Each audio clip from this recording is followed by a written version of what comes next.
64. Voilà le nombre de victoires de Michael Schumacher en Formule 1 depuis le début de sa carrière en 1991. Schumacher domine également au chapitre des victoires avec 13 de plus qu'Alain Prost et au nombre de podiums avec 114.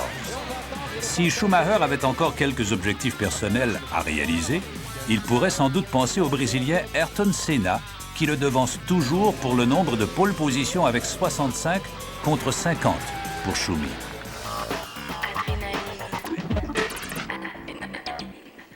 On va maintenant vous présenter la dernière portion de ce documentaire forcé à l'abandon sur la survie du sport automobile au Canada. On l'a vu jusqu'à maintenant, il y a énormément de questions, pas beaucoup de réponses. Donc, à compter de 2003, à la fin de la saison 2003, Players va se retirer. Il n'y aura donc plus officiellement de filière canadienne. Jusqu'à maintenant, aucune compagnie n'a démontré un certain intérêt donc, pour la chose. Donc, on verra bien ce qui va se passer. Pourtant, selon les gens du milieu, les gens de la course automobile, il y a vraiment beaucoup de retombées possibles à s'associer avec un pilote. Donc, on écoute la suite et la fin.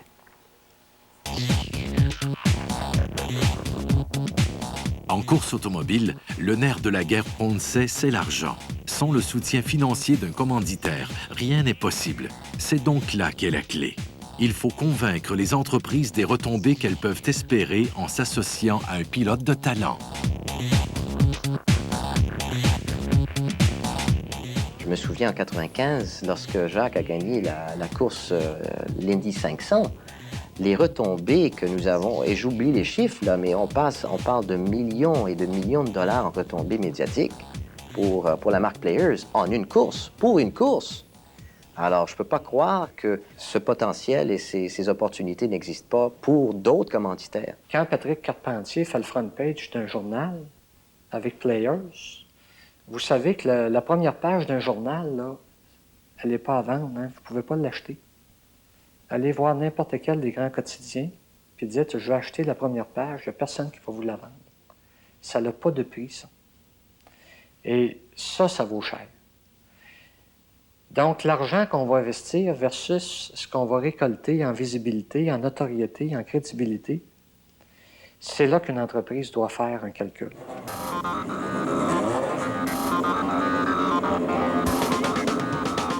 Pour une entreprise québécoise, si elle veut miser sur un pilote québécois qui va courir aux États-Unis, il faut qu'en plus de la visibilité qu'elle obtiendra sur la voiture, il faut qu'il y ait toute une structure mise en place pour véhiculer les performances de ce pilote-là ici, que ce soit via une agence de relations publiques, que ce soit... Il faut vraiment pouvoir alimenter les médias d'ici afin que ceux-ci puissent se faire un peu les porte-parole de la bonne nouvelle.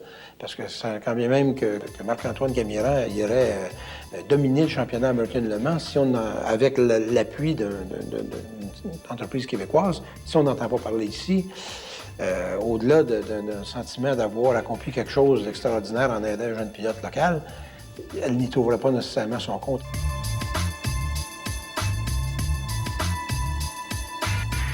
Pour une entreprise, s'associer à un pilote en le commanditant ne se limite pas à s'en servir comme panneau publicitaire. Au contraire, l'entreprise pourra compter sur l'implication du pilote qu'elle soutient pour des fins de marketing, de relations publiques et même plus.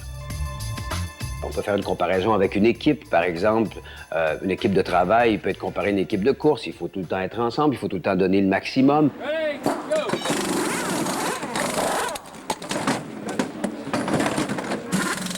De faire le parallèle entre le fait qu'un pilote et son équipe doivent absolument tout donner pour réussir à performer et que, bon, l'entreprise fait la même chose auprès de ses clients.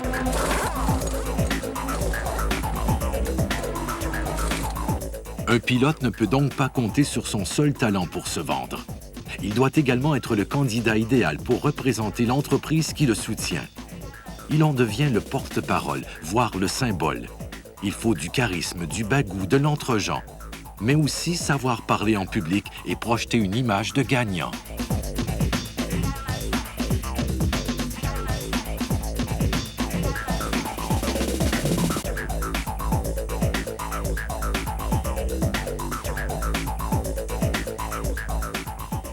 Il faut savoir s'associer à des gagnants. Les Québécois aiment ça et c'est quelque chose qu'on devrait, d'après moi, beaucoup plus exploiter du côté des compagnies québécoises et canadiennes, comme on a fait Poste Canada peut-être avec Nicolas Fontaine en saut à ski, comme on le fait du côté de Renault Dépôt, par exemple, avec la skieuse Mélanie Turgeon. On aime s'associer à des gagnants, à des battants, comme on dit. Alors, pourquoi ne pas le faire avec un pilote de course automobile? Bien, c'est difficile à comprendre, surtout que les Québécois ont démontré au cours des dernières années qu'ils étaient vraiment des amateurs.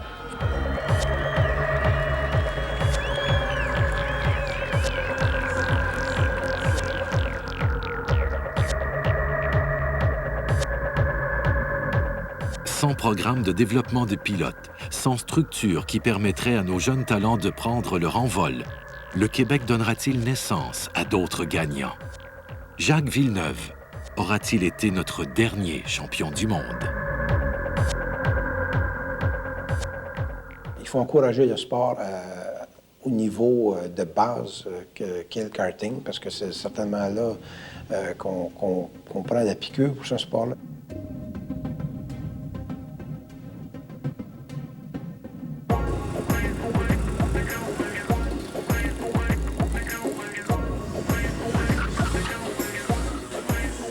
Pistes de karting prolifèrent, mais éventuellement, il faut donner une chance à nos jeunes d'en sortir du karting pour pouvoir passer à une Formule 1600, pouvoir passer à une Formule 2000, qu'ils puissent graduellement apprendre à maîtriser les différentes composantes et les différents paramètres de réglage que tu as sur une voiture.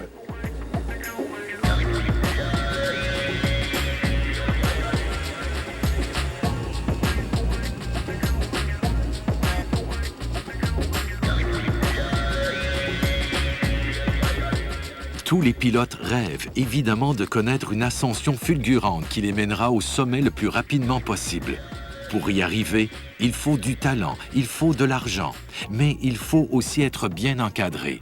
C'est le rôle du conseiller, de l'agent. L'Écossais Greg Pollock a été un rouage essentiel dans l'ascension de Jacques Villeneuve, comme l'a été l'Allemand Willy Weber pour les frères Schumacher. Or, c'est précisément ce qui manque au Québec. Un agent de la trempe de Pollock ou Weber qui connaît tous les rouages du monde des affaires et de la course automobile. Cette perle rare, on la cherche encore. Beaucoup pensent être capables de le faire. Il y a peut-être, sans doute, beaucoup de gens qui se croient les prochains Willy Weber et qui espèrent découvrir le prochain Schumacher. Certains, me dit-on, hantent les pistes de karting et se promènent avec des contrats en blanc et veulent essayer de signer tout ce qui bouge et qui a 11 ans ou plus. En même temps, il faut aussi être conscient que si vous demandez à un agent, un gérant de miser gros sur vous, ce qu'a fait Willy Weber avec Michael Schumacher, il est normal par la suite que ce dernier s'attende à vous accompagner au cours de votre carrière. Alors ça aussi, c'est un élément qui, sans doute, manque chez nous. Ces personnes qui pourraient consacrer du temps à dénicher le talent à l'état brut et à le façonner, puis à les aider à progresser dans leur carrière.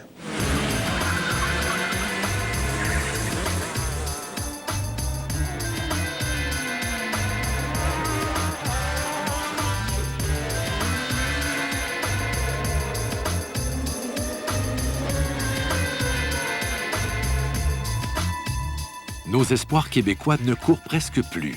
En 2 saisons, Jean-François Veilleux a participé à une seule course et Marc-Antoine Camiran a pris part à 5 épreuves. Seul Bruno Saint-Jacques a eu la chance de courir une saison complète en série Rolex Granham en 2001. Le meilleur de leur carrière est-il derrière eux? Seront-ils bientôt forcés à l'abandon? Et s'ils pouvaient retourner en arrière, referaient-ils les mêmes choix? Choisirait-il la même route? Sans aucun doute que je referais exactement le même choix. Je pense que c'est un choix de passion et d'un en partant. J'ai eu mon père qui m'a amené aux courses parce que lui courait lui-même. J'ai grandi là-dedans, puis ça en est devenu une passion, puis définitivement que je changerais ça pour rien d'autre. Évidemment, c'est peut-être pas nécessairement la carrière que je vais pouvoir développer au courant des années parce qu'il vient un temps où ça devient difficile, il faut passer à un autre choix de carrière. Mais ça vaut la peine d'essayer, puis je suis content de l'avoir essayé.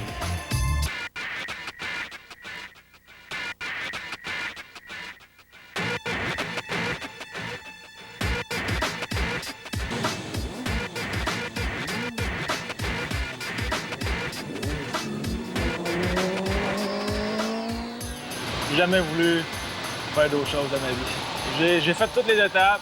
J'étais à la bonne place au bon moment jusqu'à ce que Players parte. Alexandre Tagliali montait en Indy, puis c'était 99,9% des chances que c'est sur le moment qu'il prenne sa place en fond de l'Atlantique. C'est un coup de dé qui a mal tourné à ma faveur.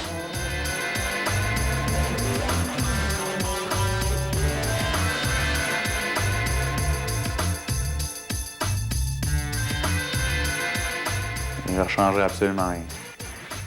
Pourquoi? Parce que ma philosophie, quand j'étais jeune, puis d'une certaine façon, je suis content d'avoir eu cette façon de penser-là, c'était que je veux pas arriver à 40 ans et avoir des regrets. Et là, j'ai absolument aucun regret. Je pense que ma plus grosse victoire, ça a été d'être capable d'amasser le financement en 99 pour faire une saison complète d'Atlantique, sans l'aide, aucune aide corporative, et juste par l'engouement de certaines gens qui ont su amener plusieurs de leurs amis, d'une certaine façon, à me supporter, puis on a passé proche.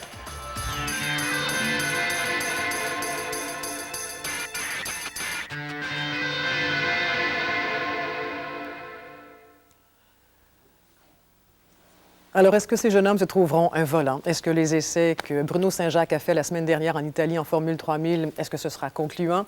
Est-ce qu'une compagnie importante voudra s'associer et créer une filière pour le sport automobile canadien? Alors, beaucoup de questions. C'est un dossier, bien sûr, qui sera à suivre. Pour l'instant, on va aller rejoindre Marie-Claude Savard au Centre des informations. Bonjour, Marie-Claude. Bonjour, Marie-Josée. Évidemment, il y a des essais cars cet après-midi à Fontana, en Californie. Je sais que vous allez nous en parler. Mais d'abord, football canadien dans l'Ouest. On joue cet après-midi aussi. Oui, on joue cet